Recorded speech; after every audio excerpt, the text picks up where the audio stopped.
어머님, 이번에도 빌려주셔야 해요. 지영아, 이제 정말 줄 돈이 없어. 장에 있는 아들이랑 사시면서 이 정도도 못 해주시는 거예요. 제가 이런 남편이랑 살려면 이 정도는 당연한 거 아닌가요? 녹음 속 아내의 목소리는 차갑고 날카로웠습니다. 그의 손이 떨리기 시작했습니다. 돈 안 빌려주시면 이혼하고 나갈 거예요. 어머님이 아들 불행하게 만드는 거예요. 지영아, 제발. 쩔뚝이랑 산다고 주변에서 얼마나 수군거리는 줄 아세요?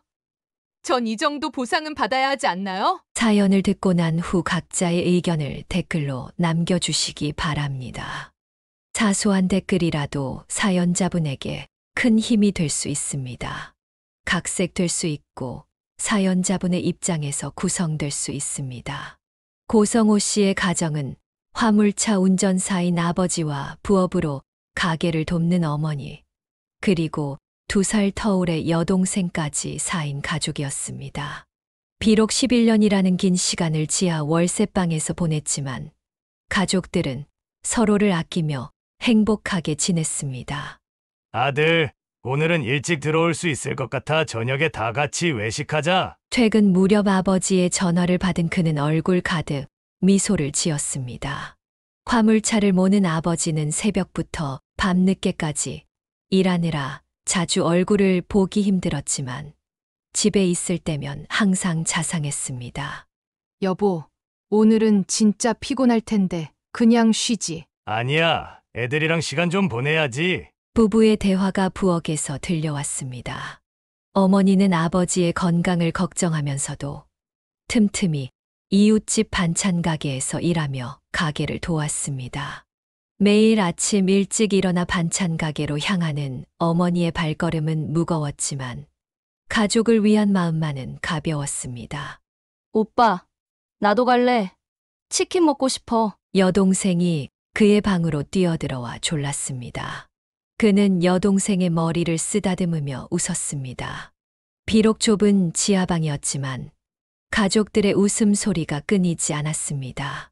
낮은 천장과 습한 공기도 그들의 행복을 막을 수는 없었습니다. 우리 아들, 이제 중학교 가면 좋은 동네로 이사 갈 수 있을 거야. 아빠가 약속할게. 아버지는 늘 이렇게 말씀하시며 그를 안아주었습니다. 그 말을 들을 때마다 그는 아버지의 굵은 손을 바라보았습니다. 핸들을 잡느라 굳은 살이 박인 손이었지만 그에게는 세상에서 가장 따뜻한 손이었습니다. 지하방의 작은 창문으로 비치는 빛은 적었지만 가족들의 마음은 언제나 밝았습니다. 아침이면 어머니가 일찍 일어나 반찬 가게로 향했고 아버지는 더 이른 시간에 화물차를 몰고 나갔습니다.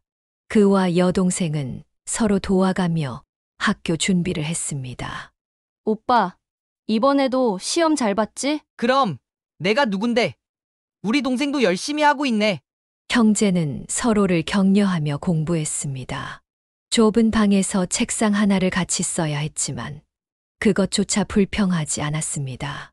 오히려 서로의 공부를 도와주며 더 끈끈해졌습니다. 여보, 애들 점점 크는데 방도 좁고 어떡하지? 걱정 마. 내가 더 열심히 일할게. 우리 애들 좋은 환경에서 공부하게 해줘야지. 부부는 자주 이런 대화를 나누었습니다. 좁은 지하방에서도 아이들의 교육만큼은 소홀히 하지 않았습니다.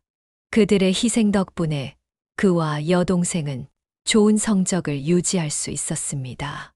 마침내 그가 중학교에 입학하던 해, 가족의 오랜 꿈이 이루어졌습니다. 작지만 깨끗한 아파트로 이사를 할 수 있게 된 것입니다. 이사 날, 가족들은 모두 기쁨의 눈물을 흘렸습니다. 여보, 고마워. 당신 덕분이야. 아니야, 당신도 고생 많았어. 우리 이제 햇빛 보면서 살자. 새 집으로 이사한 첫날, 창문으로 들어오는 따뜻한 햇살이 가족의 얼굴을 비추었습니다. 11년 만에 땅 위로 올라온 그들의 보금자리는 비록 작은 평수였지만 그 어떤 대저택보다 값졌습니다. 우리 이제 여기서 더 행복하게 살자. 그날 저녁 새 집에서 처음으로 먹는 저녁 식사는 평소보다 더욱 맛있었습니다. 비록 이사 비용 때문에 반찬은 많지 않았지만 가족들의 얼굴에는 행복한 미소가 가득했습니다. 창밖으로 보이는 저녁 노을은 그들의 새로운 시작을 축복해 주는 것 같았습니다. 그렇게 시작된 새로운 생활은 오래가지 못했습니다. 그가 15살이 되던 해, 한순간의 판단, 실수로 가정에 폭풍이 몰아쳤습니다. 아버지가 고모의 보증을 선 것이 화근이었습니다. 여보, 어떻게 이럴 수 있어? 나한테 말도 안 하고 당신 동생이라고 무턱대고 보증을 섰다가 이게 뭐야? 미안해. 내가 할 말이 없네. 어머니의 날카로운 고함이 집안을 울렸습니다. 아버지는 고개를 푹 숙인 채 한숨만 내쉬었습니다. 빚을 갚지 않고 잠적한 고모 때문에 가족들은 겨우 장만한 보금자리를 팔아야 할 처지에 놓였습니다. 엄마, 제발 그만해. 그가 말했지만 소용없었습니다. 어머니의 울음소리는 점점 커져갔고 여동생은 자기 방에서 이불을 뒤집어 쓴 채 벌벌 떨고 있었습니다. 얼마나 고생해서 이 집을 장만했는데 이제 겨우 볕드는 곳으로 나왔는데 이제 어떡하냐? 어머니의 절규 속에는 11년 동안의 지하 생활이 고스란히 담겨 있었습니다. 겨우 햇빛을 보게 된 가족이 다시 어둠 속으로 돌아가야 한다는 현실이 너무나 가혹했습니다. 내가 어떻게든 해결할게. 아버지의 떨리는 목소리가 들렸습니다. 하지만 고모가 진 빚은 너무나 컸습니다. 아버지의 월급으로는 감당할 수 없는 금액이었습니다. 성호야, 미안하다. 그날 밤 아버지는 처음으로 그의 방을 찾아왔습니다. 술 냄새가 진하게 났지만 그는 아버지를 원망할 수 없었습니다. 아버지의 눈가에 맺힌 눈물을 본 순간 가슴이 찢어지는 것 같았습니다. 괜찮아요, 아빠. 어쩔 수 없잖아요. 우리 다시 시작해요. 그의 위로에 아버지는 더욱 서럽게 울었습니다. 등골이 휘도록 일해 겨우 마련한 집을 팔아야 한다는 현실이 아버지를 무너뜨렸습니다. 여보, 우리 그냥 이대로 살면 안 돼? 월급 다 빚으로 갚으면. 안 돼. 그러다 나중에 더 큰일 날 수도 있어. 아파트에서의 마지막 밤, 부부의 대화가 현관까지 들려왔습니다. 그는 몰래 나와 그들의 대화를 엿들었습니다. 어머니의 흐느낌 소리가 가슴을 파고들었습니다. 다음 날 이사업체 트럭이 도착했습니다. 4년 전 희망에 부풀어 이사 왔던 그때와는 다른 무거운 침묵이 가족들을 감쌌습니다. 그들이 타고 온 엘리베이터는 이번에는 지하로 향했습니다. 이제 어떡하지? 내가 더 열심히 일할게. 믿어줘. 새로운 집은 전보다 더 좁고 습했습니다. 불과 몇 년 전에 벗어났던 지하방이었지만 이번에는 더욱 참혹하게 느껴졌습니다. 창문 너머로 보이는 사람들의 발걸음이 그들의 현실을 더욱 처절하게 만들었습니다. 고모는 끝내 연락이 닿지 않았습니다. 경찰에 신고도 해보았지만 소용없었습니다. 보증금을 받을 수 있다는 희망은 점점 사라져갔고 가족들의 마음속에는 깊은 상처만 남았습니다. 매일같이 이어지는 부부싸움이 그들의 일상이 되어버렸습니다. 고모의 보증 사건 이후 집안의 공기는 날카로워졌습니다. 또 술이야? 당신 정신 차려. 애들은 어쩌고? 지긋지긋한 집구석, 이 집구석에는 희망이 안 보인다. 왜 이렇게 된지 아직도 모르겠어?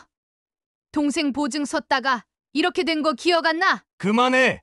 언제까지 보증 이야기만 할 건데? 술에 취한 아버지와 분노한 어머니의 고성이 지하방 가득 메아리 쳤습니다.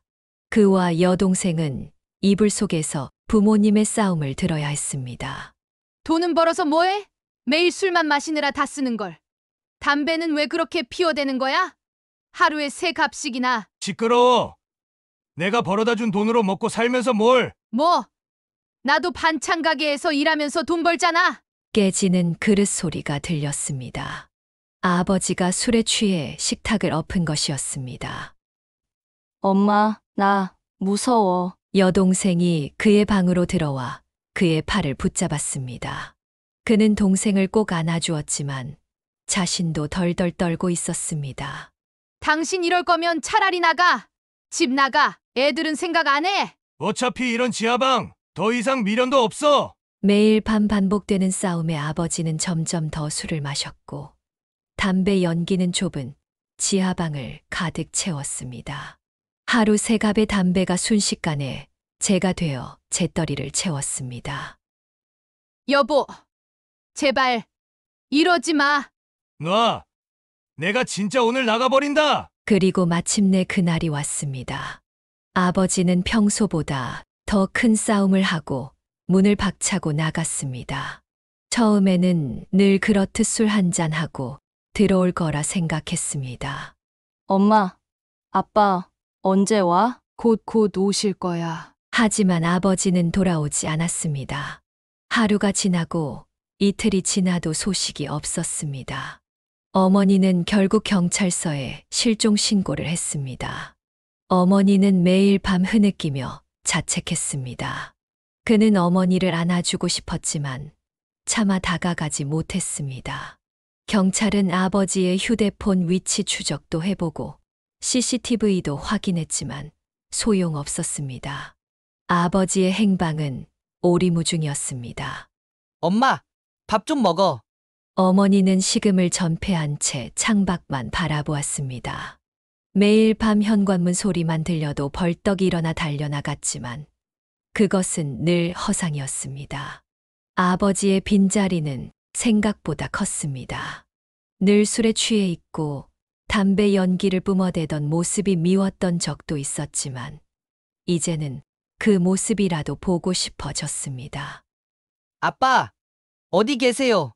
그도 몰래 아버지의 방에 들어가 옷장을 열어보곤 했습니다. 아버지의 작업복에서는 여전히 담배의 냄새가 났습니다. 그 냄새를 맡으며 그는 눈물을 흘렸습니다. 2달이 흐른 어느 비 오는 밤, 현관문 밖에서 발소리가 들렸습니다. 처음에는 또 다른 이웃의 발걸음인가 했지만 이내 익숙한 기침 소리가 들려왔습니다. 여보 나야. 현관문이 열리고 아버지가 들어섰습니다. 몰라보게 말라 있었지만 술 냄새는 나지 않았습니다. 대신 시멘트 냄새와 흙먼지가 묻어 있었습니다. 당신, 정말 당신 맞아? 미안해. 홧김에 집 나가버렸어. 부부는 서로를 바라보며 한동안 말을 잇지 못했습니다. 어머니는 떨리는 손으로 아버지의 얼굴을 만져보았습니다. 어디서 뭐 하고 있었어? 알잖아. 내가 얼마나 걱정했는지. 건설 현장에서 일했어. 돈도 좀 벌었고. 아버지는 젖은 작업복 안주머니에서 봉투를 꺼냈습니다. 2달 동안 모은 월급이었습니다. 돈이 문제가 아니잖아. 당신 얼굴 한번 보고 싶어서. 어머니의 눈에서 눈물이 흘러내렸습니다. 그때 방문이 열리며 그와 여동생이 뛰어나왔습니다. 아빠, 자녀들의 외침에 아버지는 그 자리에 주저앉고 말았습니다. 2달 동안 참았던 눈물이 터져 나왔습니다. 성호야, 아빠가 잘못했다. 도망치듯 나가서 미안하다. 아빠, 이제 술 안 마실 거죠? 응, 이제 술도 담배도 끊을 거야. 아빠가 약속할게. 가족들은 그날 밤 오랜만에 둘러앉아 이야기를 나눴습니다. 아버지는 인천의 건설 현장에서 막노동을 하며 지냈다고 했습니다. 처음에는 그저 도망치듯 떠났지만 하루하루 일하며 가족의 소중함을 깨달았다고 했습니다. 여보, 나도 미안해. 내가 너무 심하게 굴었어. 아냐, 당신 말이 다 맞았어. 내가 정신을 못 차렸던 거지. 이제 그런 얘기는 하지 말자. 우리 다시 시작하자. 어머니는 더 이상 고모의 보증 이야기를 꺼내지 않겠다고 약속했습니다. 아버지도 술과 담배를 끊고 다시 화물차 운전을 시작하겠다고 했습니다. 아빠, 이제 진짜 안 가실 거죠? 여동생의 물음에 아버지는 고개를 끄덕였습니다. 그의 눈에는 더 이상 방황의 기색이 없었습니다. 우리 다시 열심히 살아보자. 이번에는 꼭 잘 될 거야. 아버지의 귀환 이후 가족은 이전보다 더 단단해졌습니다. 서로를 잃을 뻔한 경험이 오히려 그들을 더 끈끈하게 만들었습니다. 어머니는 다시 반찬 가게 일을 시작했고 아버지는 예전처럼 화물차를 몰았습니다. 이번에는 달랐습니다. 술에 취해 돌아오는 일도 없었고 담배 연기로 가득한 아침도 없었습니다. 여보, 오늘은 일찍 들어올 수 있어? 응. 오늘은 일찍 마무리돼서 가족들이랑 저녁 먹을 수 있을 것 같아. 이제는 매일 아침 서로를 걱정하며 안부를 물었습니다. 작은 일상의 대화가 그들에게는 크나큰 행복이 되었습니다. 그렇게 가족은 다시 하나가 되어갔습니다. 비록 여전히 지하방에서 살았지만 이제는 그 누구도 불평하지 않았습니다. 서로가 있다는 것만으로도 충분히 행복했습니다. 아버지는 전과 달리 더욱 성실하게 화물차를 몰았습니다. 새벽부터 밤늦게까지 일했지만 이제는 술 대신 물을 마셨고 담배 대신 껌을 씹었습니다. 여보, 이제 좀 쉬어야 하는 거 아니야? 매일 그렇게 무리하면. 괜찮아. 이제 우리 아들 대학도 가야 하고. 부부의 대화에서 더 이상 원망은 없었습니다. 서로를 걱정하는 마음만이 가득했습니다. 그는 부모님의 헌신에 보답하고자 더욱 열심히 공부했습니다. 지하방의 습한 공기도 좁은 책상도 그의 의지를 꺾을 순 없었습니다. 아들, 이거 봐. 아빠가 대학 등록금 벌어놨어. 고등학교 졸업식 날 아버지는 그동안 모아둔 돈이 담긴 통장을 건네며 환하게 웃었습니다. 그 미소 속에는 지난 세월의 고단함이 고스란히 담겨 있었습니다. 아빠, 제가 알바하면서 다닐 수 있어요. 너는 공부만 해. 이제 아빠가 정신 차렸으니까. 대학 생활은 그에게 새로운 세상을 보여주었습니다. 열심히 공부하면서도 틈틈이 과외 아르바이트를 했습니다. 부모님의 짐을 조금이라도 덜어주고 싶었기 때문입니다. 정호야, 너무 무리하지 마. 엄마, 아빠가 다 할 수 있어. 엄마, 저도 이제 어른이에요. 제가 도와야죠. 시간이 흐르면서 가족의 살림살이는 조금씩 나아졌습니다. 아버지는 화물운송 일도 점차 익숙해져 일이 늘어났고 어머니의 반찬 가게도 입소문이 나면서 매출이 늘었습니다. 여보, 우리 이제 다시 집 알아볼까? 진짜 우리가 할 수 있을까? 당신이랑 나, 이제 둘 다 돈 벌잖아. 애들도 다 컸고. 그가 25이 되던 해 마침내 가족은 다시 한번 땅 위로 올라올 수 있었습니다. 이번에는 조금 더 넓은 아파트였습니다. 엄마, 아빠, 이제 더 이상 지하방에서 살지 않아도 돼요. 이사하는 날 그는 울먹이는 목소리로 말했습니다. 부모님은 아무 말 없이 그를 꼭 안아주었습니다. 여보, 우리 진짜 해냈다. 응, 이제 정말 새로운 시작이야. 새 집의 거실은 햇살이 가득했습니다. 창문 너머로 보이는 하늘은 그 어느 때보다 맑았고 가족의 얼굴에는 행복한 미소가 가득했습니다. 이제 여기서 오래오래 살자. 저녁이 되자 가족들은 새 집에서의 첫 식사를 함께 했습니다. 어머니가 준비한 소박한 밥상이었지만 그 어떤 진수성찬보다 맛있었습니다. 그들의 새로운 시작은 이렇게 시작되었습니다. 이제 더 이상 지하방의 습한 공기를 걱정할 필요도 사람들의 발걸음 소리에 잠을 설칠 일도 없었습니다. 아버지는 여전히 새벽부터 일을 나갔지만 이제는 피곤한 기색 없이 활기찬 모습이었습니다. 어머니도 반찬 가게를 그만두고 집에서 할 수 있는 일을 시작했습니다. 햇살이 가득한 새 집에서 가족들의 웃음소리가 더욱 크게 울려 퍼졌습니다. 이제 그들의 앞에는 더 밝은 미래가 기다리고 있었습니다. 그의 인생은 안정을 찾아가는 듯 했습니다. 대학을 졸업하고 좋은 회사에 취직했으며 출퇴근길에는 자전거를 타며 건강까지 챙겼습니다. 아들, 자전거 타고 다니는 거 위험하지 않아? 걱정하지 마세요, 엄마. 자전거 도로로만 다니게요. 운동도 되고 좋아요. 그날도 평소처럼 자전거를 타고 퇴근하던 길이었습니다. 초여름의 선선한 바람을 맞으며 페달을 밟는 그때 갑자기 뒤에서 차량이 덮쳐왔습니다. 끼익. 타이어 마찰음과 함께 그는 허공으로 튕겨 나갔습니다. 정신을 차렸을 때는 이미 병원 응급실이었습니다. 여보, 어떻게 우리 아들이 정신 차려. 일단 의사 선생님께 가보자. 부모님의 흐느끼는 소리가 희미하게 들렸습니다. 사고 소식을 듣고 달려온 부모님은 그의 처참한 모습을 보고 눈물을 쏟았습니다. 음주운전이었습니다. 가해자는 이미 경찰에 붙잡혔어요. 의사의 설명이 이어졌습니다. 오른쪽 다리가 심하게 다쳐 여러 번의 수술이 필요하다고 했습니다. 아들, 엄마가 있을게. 첫 번째 수술은 8시간이나 걸렸습니다. 수술실 앞에서 어머니는 계속해서 기도를 했고 아버지는 굳은 표정으로 복도를 서성였습니다.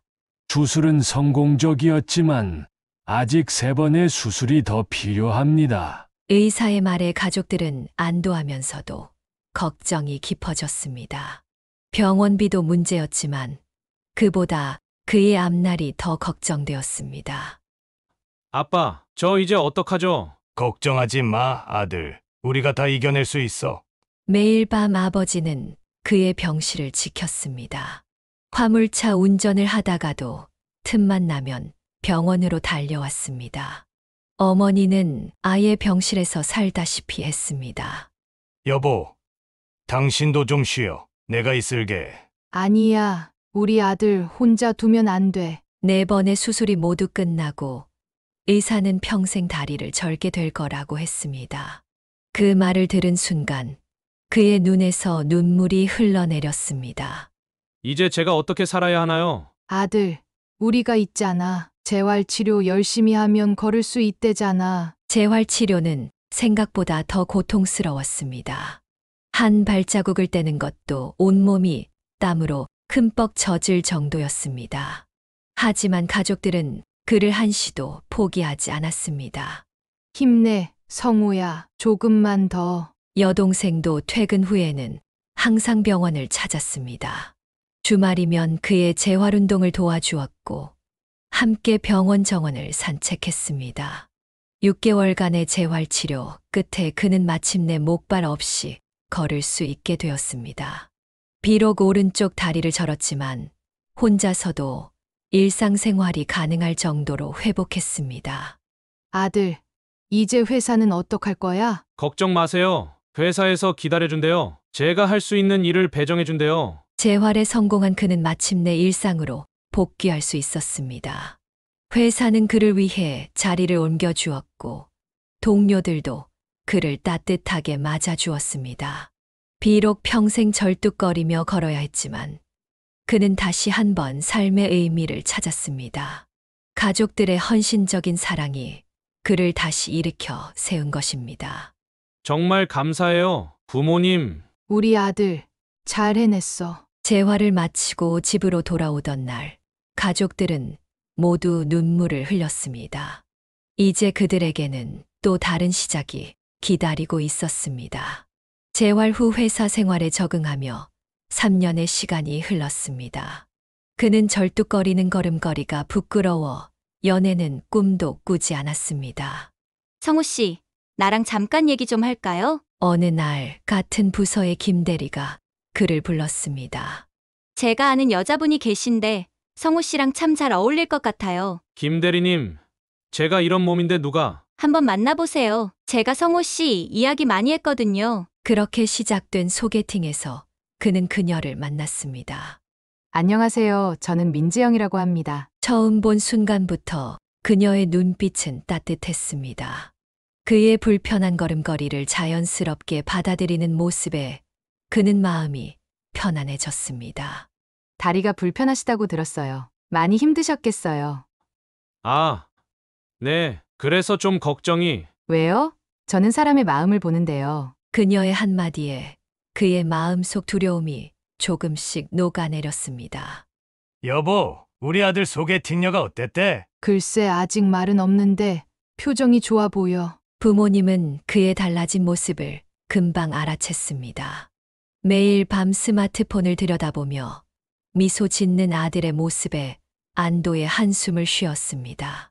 오빠, 우리 이번 주말에 한강 가요. 나는 걷는 게 좀 그런데 천천히 가면 되죠. 저는 오빠랑 시간 보내는 게 좋아요. 그녀는 늘 그의 페이스에 맞춰주었습니다.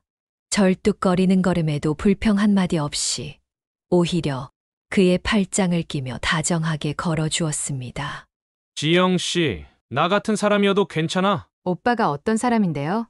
성실하고, 가족을 사랑하고, 자신의 상황에서도 최선을 다하는 사람이잖아요. 2년간의 연애 동안 그녀는 그의 모든 것을 있는 그대로 받아들여 주었습니다. 병원 재활치료에도 함께 가주었고 힘들 때면 든든한 버팀목이 되어 주었습니다.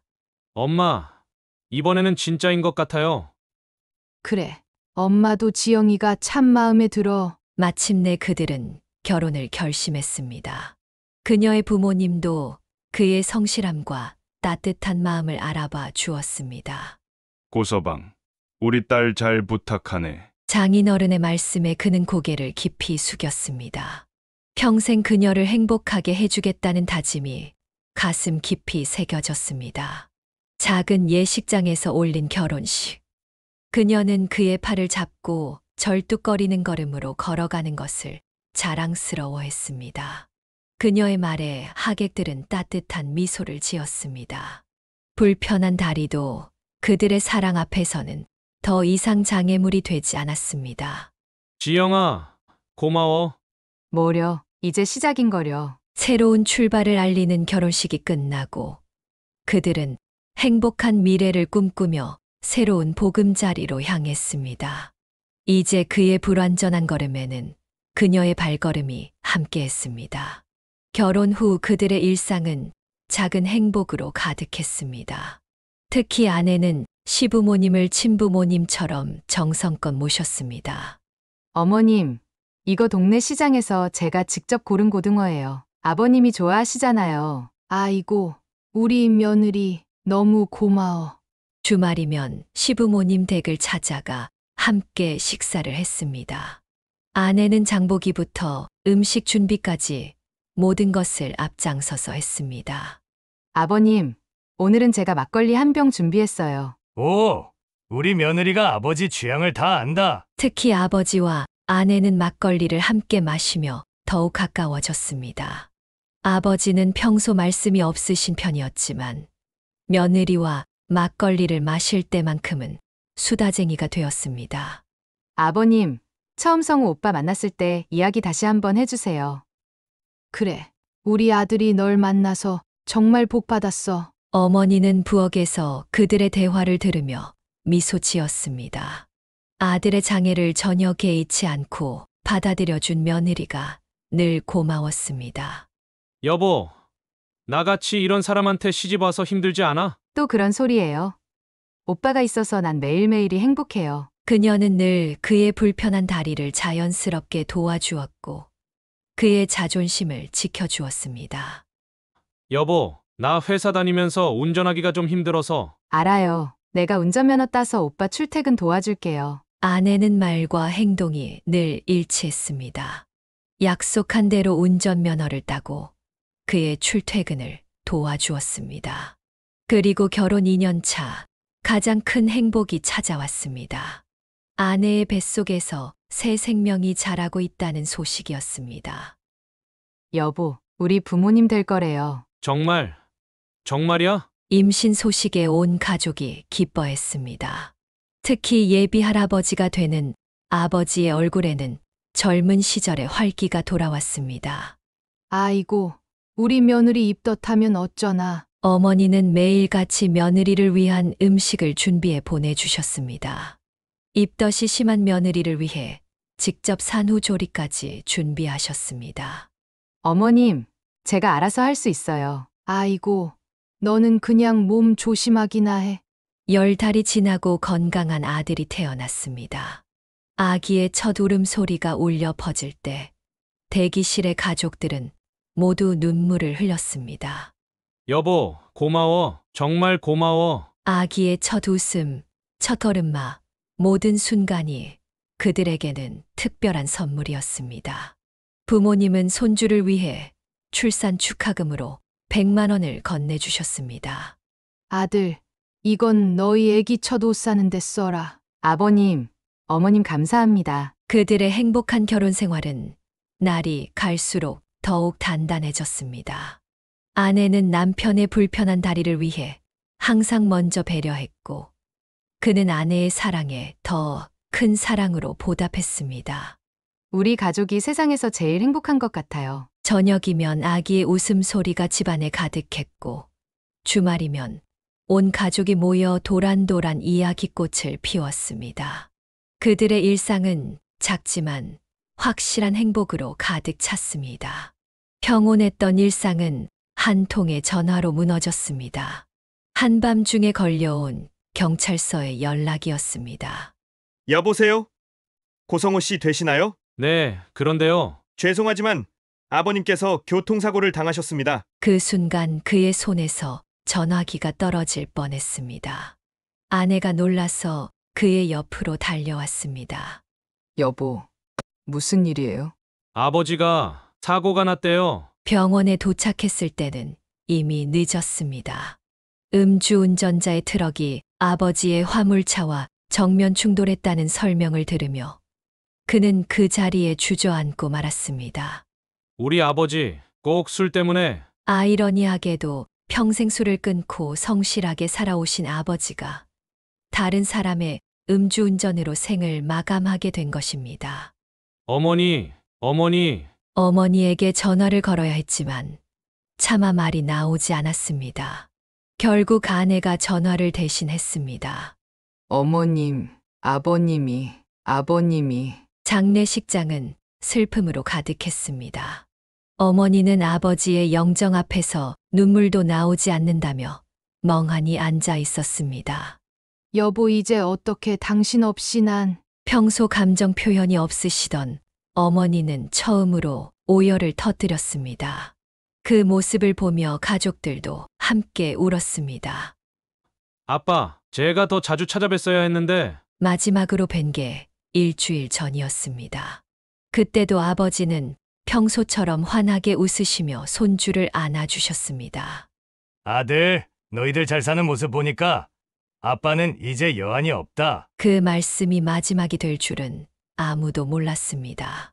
장례 기간 내내 그의 불편한 다리는 더욱 아팠습니다. 하지만 그보다 더 아픈 것은 마음이었습니다. 아내는 말없이 그의 곁을 지켰고 어린 아들은 할아버지를 찾으며 울었습니다.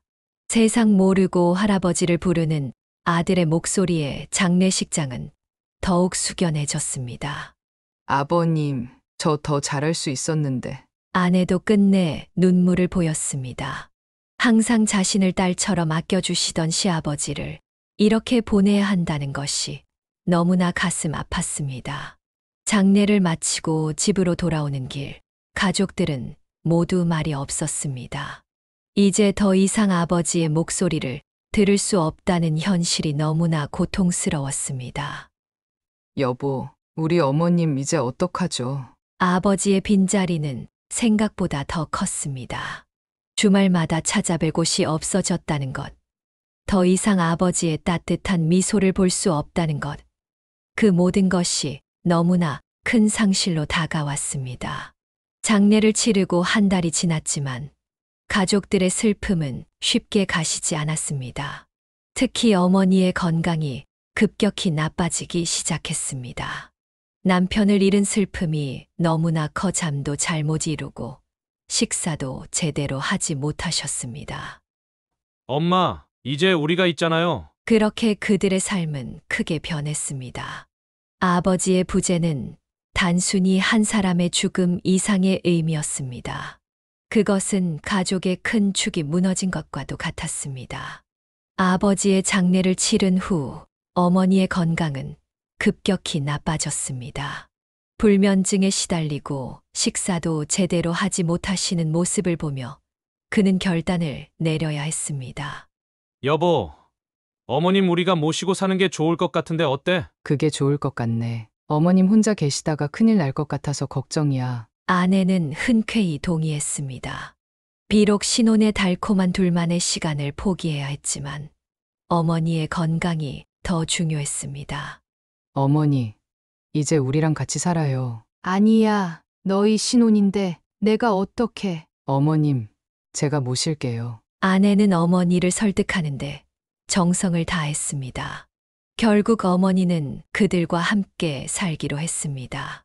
여보, 모처럼 주말이니까 오늘은 내가 음식할게요. 어머님은 손주랑 놀아주세요. 아내는 어머니를 친어머니처럼 정성껏 모셨습니다. 아침마다 어머니의 약을 챙기고 식사도 꼼꼼히 준비했습니다. 지영아, 너무 고맙다. 어머니의 눈시울이 붉어졌습니다. 며느리의 정성이 마음에 와닿았습니다. 어머님, 저희 아들 돌봐주시느라 힘드시죠? 무슨 소리야. 손주 보는 게 얼마나 좋은데. 손주를 돌보는 일은 어머니에게 새로운 활력이 되었습니다. 아이와 함께 있을 때면 어머니의 얼굴에도 웃음이 돌아왔습니다. 할머니, 이거 봐요. 손주의 재롱에 어머니는 잠시나마 남편을 잃은 슬픔을 잊을 수 있었습니다. 여보, 어머님이 많이 좋아지신 것 같아요. 응, 내 덕분이야. 고마워. 그는 아내의 손을 꼭 잡았습니다. 어머니를 친어머니처럼 모시는 아내가 너무나 고마웠습니다. 어머님, 이따가 동네 산책 같이 가실래요? 매일 저녁 아내는 어머니와 함께 동네를 산책했습니다. 처음에는 묵묵히 걷기만 하던 어머니도 점차 이야기를 나누기 시작했습니다. 지영아, 너희 시아버지가 살아계셨으면 얼마나 좋았을까. 어머님, 저희가 아버님 몫까지 잘 모실게요. 새 식구의 새로운 일상이 자리 잡아갔습니다. 아침이면 다 같이 식사를 하고 저녁이면 함께 TV를 보며 도란도란 이야기를 나눴습니다. 아이는 어느새 할머니 손맛에 길들여졌고 어머니는 손주의 성장을 지켜보며 조금씩 활기를 되찾아갔습니다. 그렇게 그들의 새로운 가족 생활은 순조롭게 시작되었습니다. 비록 아버지의 빈자리는 크게 느껴졌지만 서로를 의지하며 그 상처를 조금씩 치유해 나갔습니다. 어머님, 우리 이제 한 가족이에요. 힘들 때마다 저한테 기대세요. 아내의 진심 어린 말에 어머니는 눈물을 흘리며 고개를 끄덕였습니다. 그렇게 세 사람의 새로운 일상은 조금씩 안정을 찾아갔습니다. 그러던 중 평화로웠던 일상에 균열이 생기기 시작한 것은 어느 봄날이었습니다. 이날도 여느 때처럼 가족들은 저녁 식사를 함께 하고 있었습니다. 어머님 잠깐 저랑 얘기 좀 나누시죠. 식사가 끝난 후 아내는 어머니를 조심스럽게 방으로 불렀습니다. 평소와 다른 긴장된 목소리였습니다. 어머님, 제가 드릴 말씀이 있어요. 왜 그러니? 무슨 일 있어? 친정에서 급하게 돈이 필요하다고 하시네요. 동생 수술비 때문에 2천만 원만 빌려주시면 안 될까요? 아내는 눈물을 글썽이며 말을 이었습니다.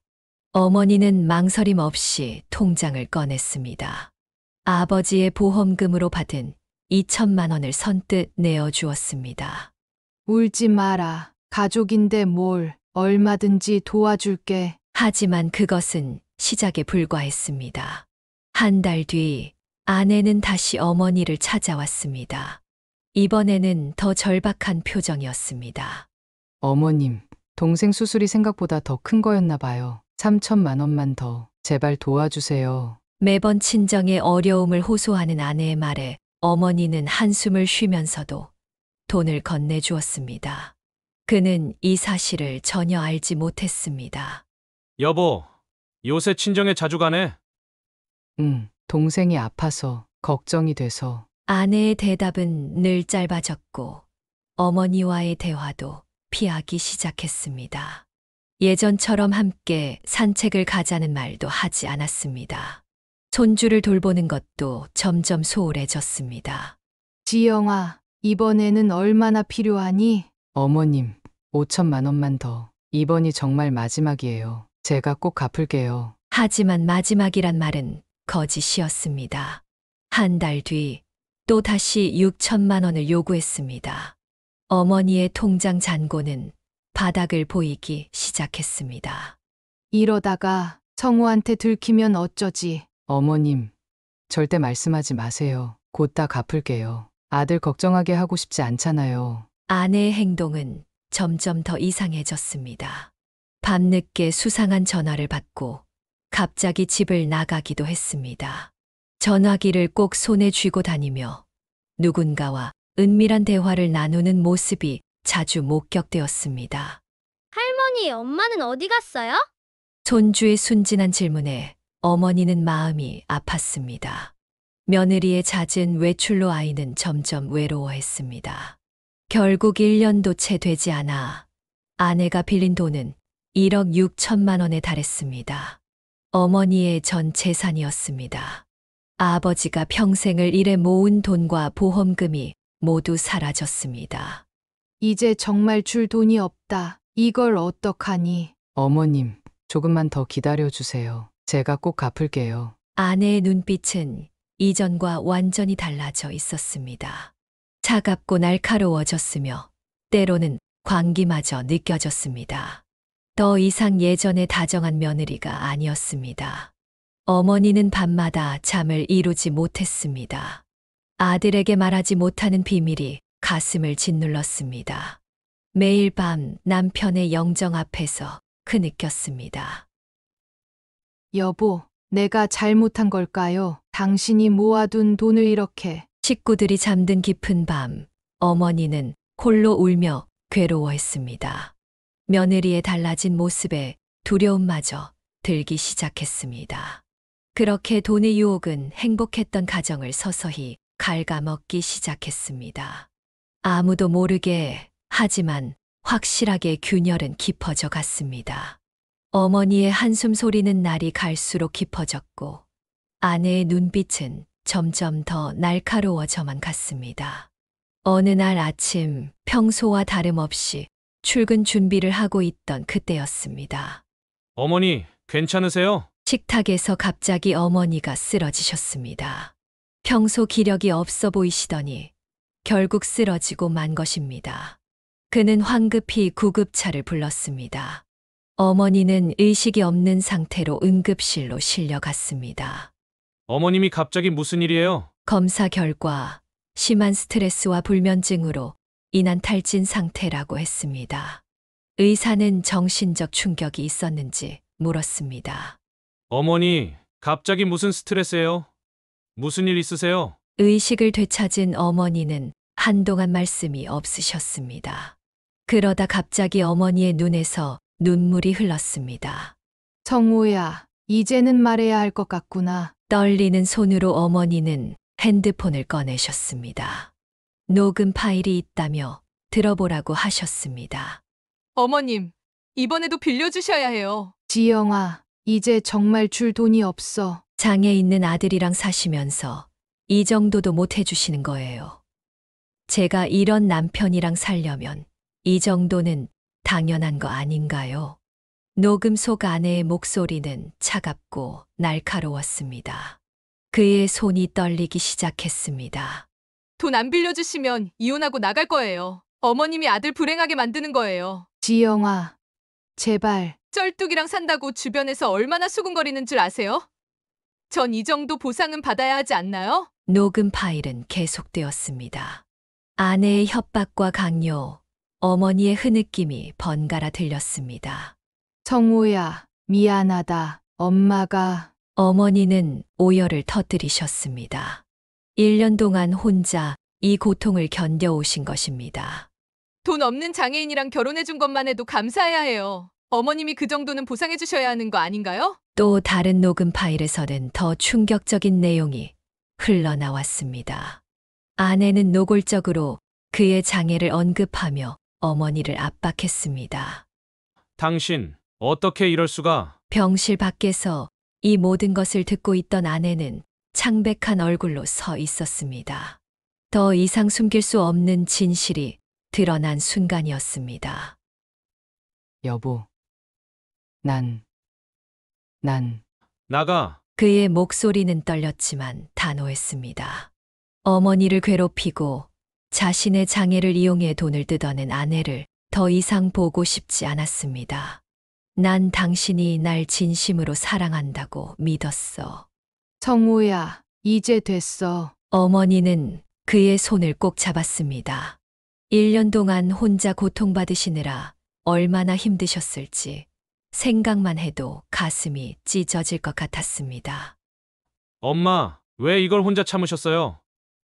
내가 행복해 보여서 엄마가 다 망칠까봐. 그날 밤 병실에는 모자의 울음소리만이 가득했습니다.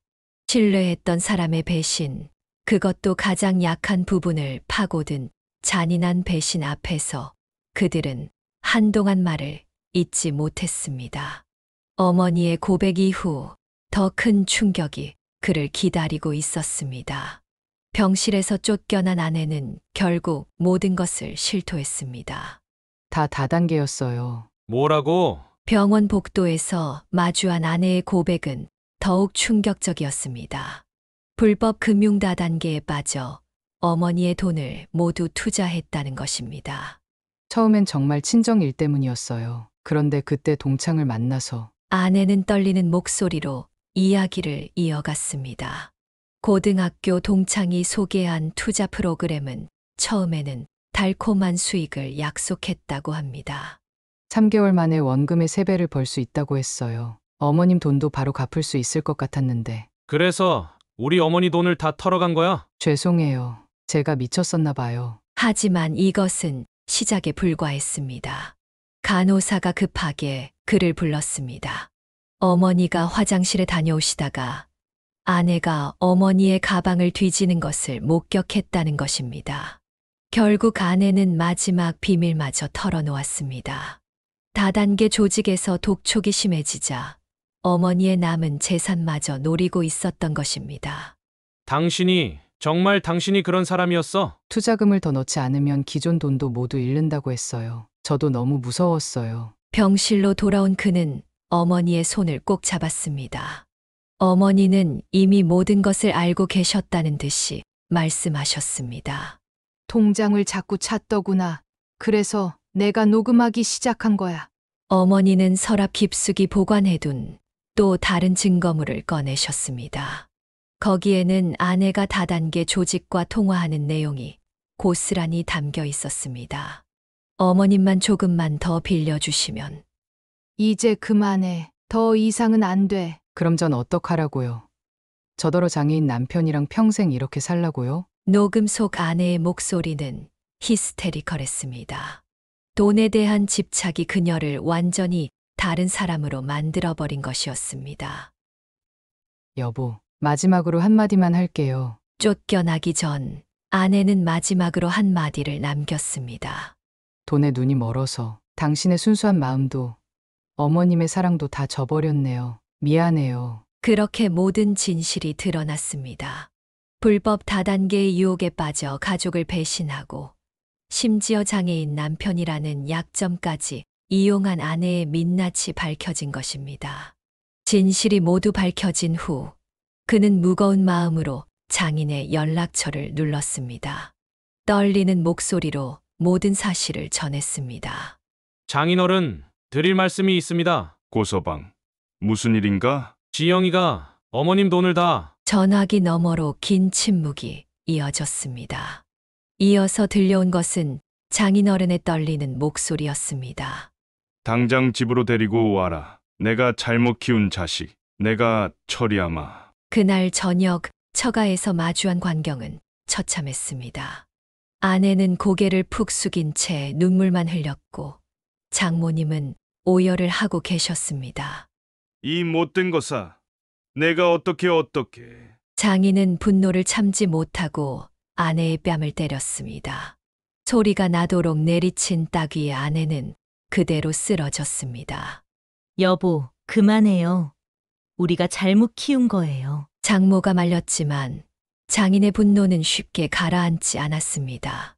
고서방, 내가 자네 볼낯이 없네. 내가 미안하네. 내가 이런 딸을 키워서. 장인은 그의 앞에 무릎을 꿇으려 했습니다.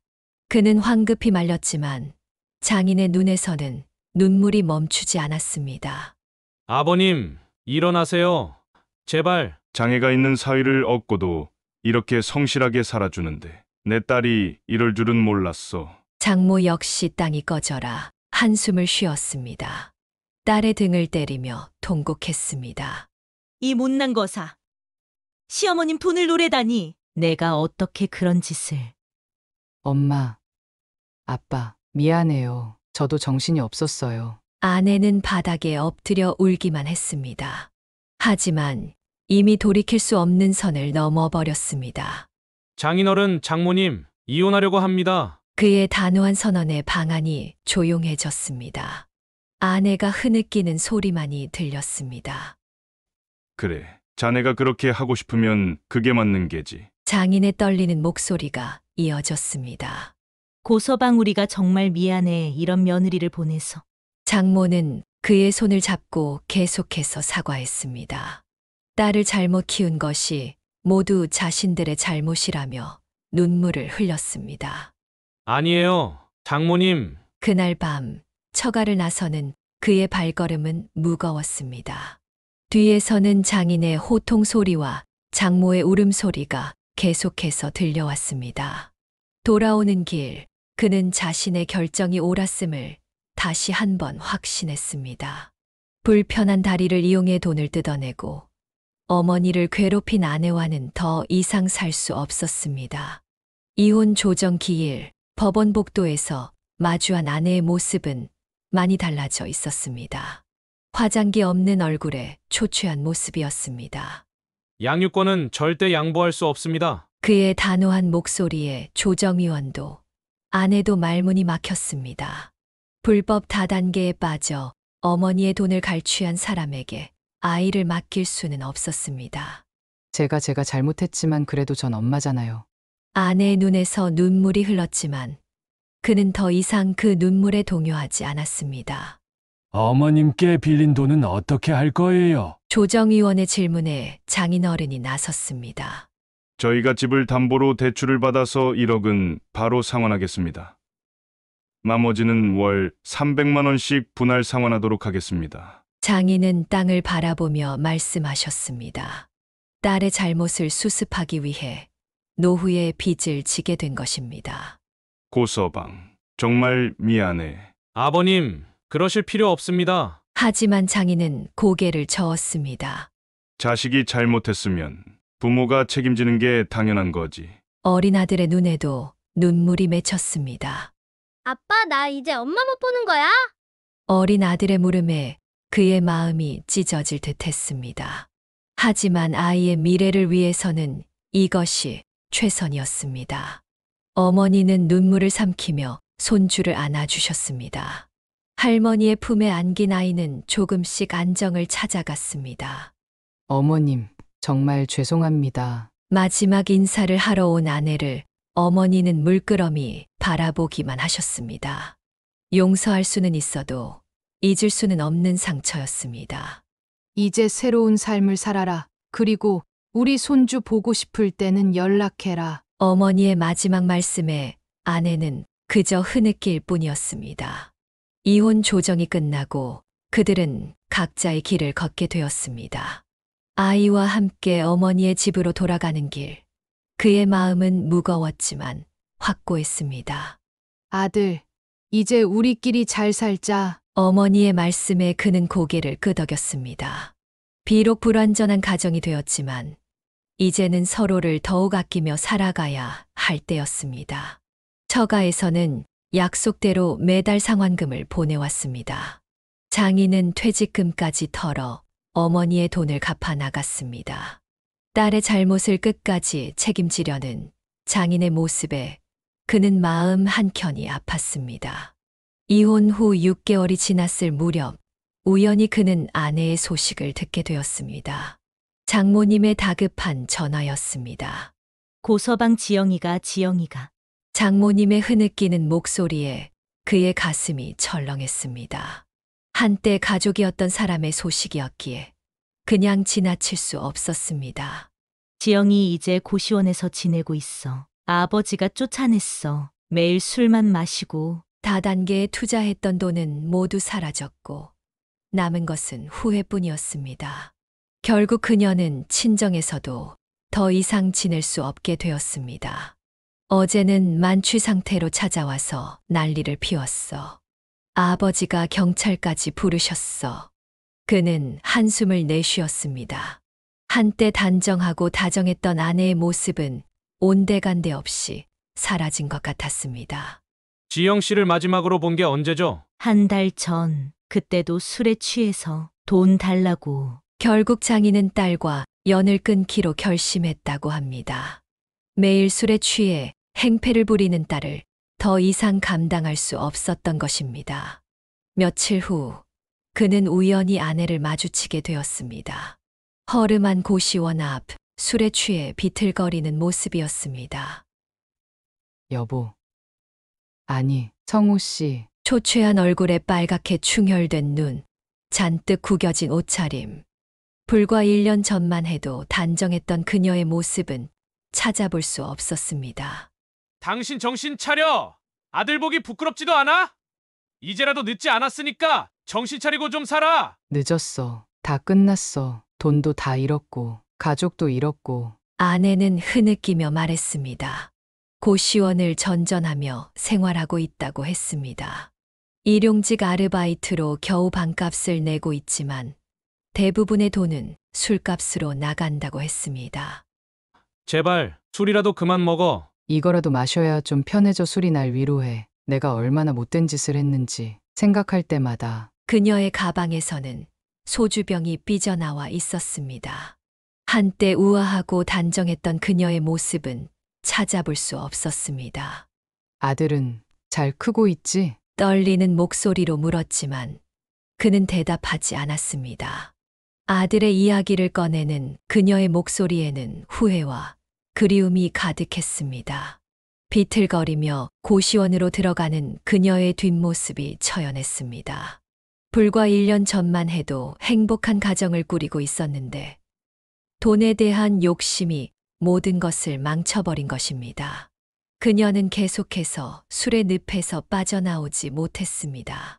한때는 반찬 가게 앞에서 아르바이트를 하는 모습이 목격되기도 했지만 술 때문에 며칠 만에 잘렸다고 합니다.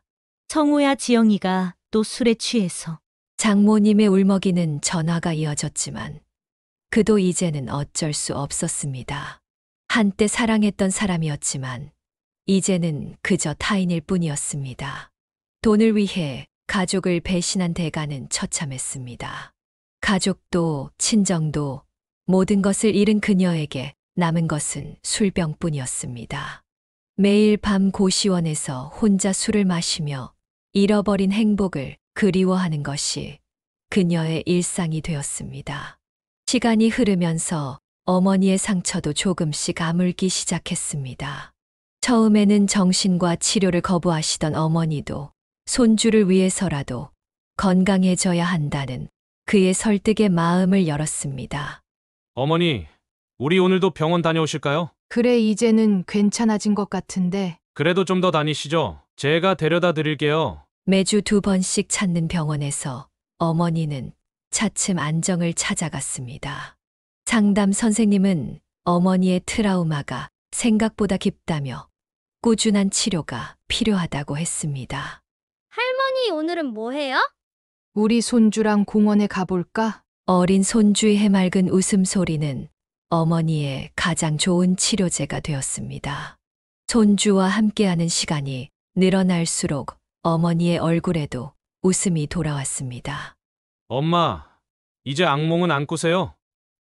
응, 이제 많이 나아졌어. 우리 손주가 있어서 그런가. 처음에는 매일 밤 악몽에 시달리시던 어머니였지만 치료와 가족들의 사랑으로 조금씩 회복되어 갔습니다. 특히 손주와 함께 보내는 시간이 늘어나면서 어머니의 표정이 밝아졌습니다. 할머니, 이거 제가 그린 거예요. 어머, 우리 손주가 이렇게 예쁘게 그렸네. 유치원에서 돌아온 손주가 그린 그림을 보며 어머니는 행복한 미소를 지었습니다. 벽에 붙은 손주의 그림들이 늘어날수록 어머니의 마음도 따뜻해졌습니다. 성우야, 이제는 정말 괜찮아진 것 같다. 6개월간의 치료를 마치며 어머니가 말씀하셨습니다. 눈빛이 달라진 것을 그도 느낄 수 있었습니다. 그래도 가끔은 병원에 가보시죠. 그래, 내 말이 맞다. 건강하게 오래 살아서 손주도 봐야지. 어머니는 이제 과거의 아픔을 이겨내고 현재의 행복에 집중하게 되었습니다. 손주와 함께 공원을 산책하고 맛있는 간식을 만들어주며 보내는 시간이 어머니의 일상이 되었습니다. 엄마, 정말 다행이에요. 그래, 이제 다 지나갔어. 저녁이면 세 식구가 모여 도란도란 이야기를 나누는 것이 일상이 되었습니다. 어머니의 웃음소리가 집안에 다시 울려 퍼지기 시작했고, 그것은 그들 모두에게 가장 큰 위로가 되었습니다. 트라우마를 이겨내고 새로운 일상을 찾은 어머니의 모습에서 그는 진정한 가족의 의미를 다시 한번 깨달았습니다. 어머니의 회복은 그들 가족 모두의 치유이기도 했습니다. 평화로운 일상이 자리 잡아가던 어느 날, 아들이 갑자기 울음을 터뜨렸습니다. 아빠, 나 엄마가 보고 싶어. 학교에서 돌아온 아들의 가방에는 어머니의 날 카드가 들어 있었습니다. 선생님이 내준 과제였지만 아들은 카드를 쓰지 못했다고 했습니다. 다른 친구들은 다 엄마한테 줬는데 나는 아이의 눈물을 닦아주면서도 그의 마음도 복잡해졌습니다. 문득 얼마 전 본 전처의 모습이 떠올랐습니다. 길에서 우연히 마주친 그녀는 술에 취해 비틀거리고 있었습니다. 성우야, 왜 무슨 일이야? 어머니가 걱정스러운 목소리로 물었습니다. 그는 한참을 망설이다 입을 열었습니다. 엄마, 아버지 생각이 나서요. 그래, 나도 그 생각했단다. 예전에 그의 아버지도 한때 술에 빠져 가출했던 적이 있었습니다. 하지만 가족들의 사랑으로 다시 일어설 수 있었습니다. 전처의 모습에서 그때의 아버지가 겹쳐 보였습니다. 손주 얼굴이라도 한번 보여줄까? 어머니의 조심스러운 제안에 그는 깊은 고민에 빠졌습니다. 엄마도 가끔 지영이 생각이 나. 그래도 저 정도까지 몰락하게 될 줄은 몰랐지. 어머니도 눈시울을 붉히셨습니다. 돈 때문에 모든 것을 잃어버린 며느리가 안타까웠습니다. 분명 잘못은 했지만 그 대가가 너무 크다고 생각했습니다. 성우야, 지영이 도와줘야 하나? 어머니의 말씀에 그도 깊은 생각에 잠겼습니다. 돈에 대한 집착이 가져온 비극이었지만 그 끝은 너무나 참혹했습니다. 여동생은 매주 말 가족들을 찾아왔습니다. 아이들과 함께 놀아주고 식사도 함께하며 그들만의 새로운 일상을 만들어갔습니다. 오빠 지영 언니가 많이 힘들어한대. 여동생의 말에 모두가 침묵했습니다. 전처의 소식을 들을 때마다 마음이 무거웠습니다. 하지만 상처는 너무 깊었고 그들이 할 수 있는 것은 많지 않았습니다. 단지 멀리서 그녀의 회복을 바랄 뿐이었습니다. 그렇게 그들은 새로운 시작을 했습니다. 완벽한 가족은 아니었지만 서로를 이해하고 보듬으며 앞으로 나아가기로 했습니다. 그리고 언젠가 전처가 술의 늪에서 빠져나와 새 삶을 시작하기를 마음 속으로 기도했습니다. 시간이 흘러 어느덧 2년이 지났습니다. 그러던 어느 날 장모님으로부터 한 통의 전화가 걸려왔습니다. 성우야, 지영이가 알코올 중독 치료를 받고 있어. 그 말을 들은 그는 잠시 말을 잇지 못했습니다. 오랜 시간 술의 늪에 빠져 있던 그녀가 드디어 치료를 결심했다는 소식이었습니다. 정말입니까? 응, 이제는 정말 달라졌어. 매일 자책하면서 너희들 생각을 한대. 그로부터 몇 개월 후 그녀는 치료를 성공적으로 마쳤습니다. 작은 식당에서 일하며 조금씩 새 삶을 시작했습니다. 어머님, 정말 죄송했습니다. 퇴원 후 그녀가 제일 먼저 찾아간 곳은 시어머니의 집이었습니다. 깊이 절을 하며 용서를 빌었습니다. 이제 일어나라. 내가 정신 차렸으니 그걸로 됐다. 어머니는 더 이상 미워할 수 없었습니다. 진심으로 뉘우치고 변화하려 노력하는 며느리의 모습에 마음이 움직였습니다. 엄마! 아들은 오랜만에 본 엄마를 향해 달려갔습니다. 그녀는 아들을 꼭 안아주며 눈물을 흘렸습니다. 미안해. 엄마가 너무 미안해. 시간이 흐르면서 그들의 관계도 조금씩 회복되어 갔습니다.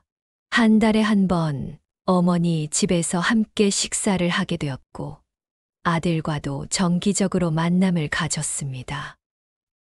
여보, 아니, 성우 씨, 저 이제 정말 달라졌어요. 그녀의 눈빛은 전과 달랐습니다.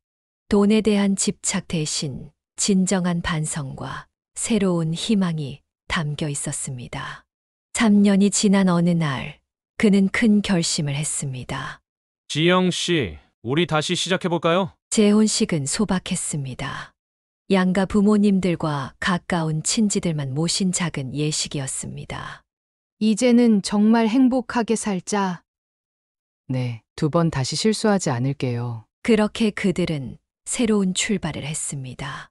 이번에는 돈이나 욕심이 아닌 진정한 사랑과 이해를 바탕으로 한 가정을 꾸려나갔습니다.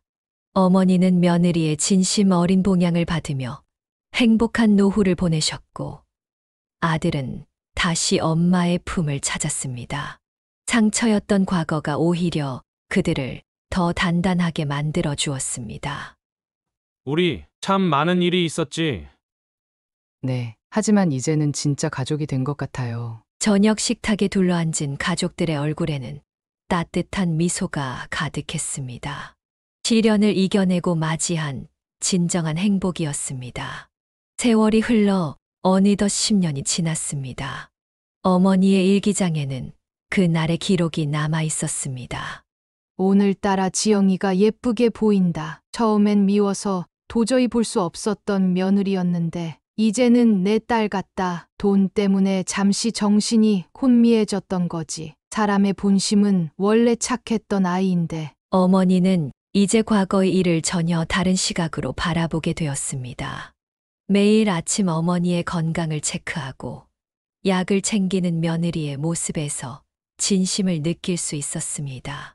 어머님, 오늘은 제가 어머님 좋아하시는 북엇국 끓여드릴게요. 지영아, 이제 그만 미안해하렴. 다 지난 일이야. 며느리는 여전히 과거에 대한 죄책감이 있었지만 어머니는 오히려 그런 며느리가 더 안쓰러웠습니다. 사람이 살다 보면 실수도 하는 거야. 내가 그걸 깨닫고 바로 잡은 게 중요한 거지. 어머니의 생신날, 며느리는 특별한 선물을 준비했습니다. 10년 동안 매일 반성하고 감사했던 마음을 담은 편지였습니다. 어머님, 읽어보세요. 떨리는 손으로 편지를 건네는 며느리의 눈에는 눈물이 고여 있었습니다. 지영아, 이제 정말 그만하자. 너는 이미 충분히 속죄했어. 어머니는 며느리를 꼭 안아주었습니다. 그동안 잠겨있던 마음의 문이 완전히 열리는 순간이었습니다. 이제 너는 내 진짜 딸이야. 다시는 과거 얘기 꺼내지 말고. 어머니의 눈에서도 눈물이 흘렀습니다. 그것은 용서의 눈물이자 새로운 시작을 알리는 눈물이었습니다. 그렇게 그들의 이야기는 끝이 났습니다. 돈 때문에 흔들렸던 가정이었지만 진정한 사랑과 용서로 더 단단해진 가족이 되었습니다. 어머니의 마음속에는 이제 며느리에 대한 미움도 서운함도 없었습니다. 오직 딸처럼 아끼는 마음만이 가득했습니다. 사람은 누구나 실수를 할 수 있어. 하지만 그 실수를 인정하고 바로잡을 줄 아는 것, 그게 진정한 용기야. 어머니의 일기장 마지막 페이지에는 그렇게 적혀 있었습니다. 사연을 듣고 댓글을 남겨주시기 바랍니다. 사소한 의견일지라도 사연자분에게는 큰 힘이 됩니다. 노골적인 악성 댓글은 사연자분에게 상처가 될 수 있으니 삼가주시기 바랍니다.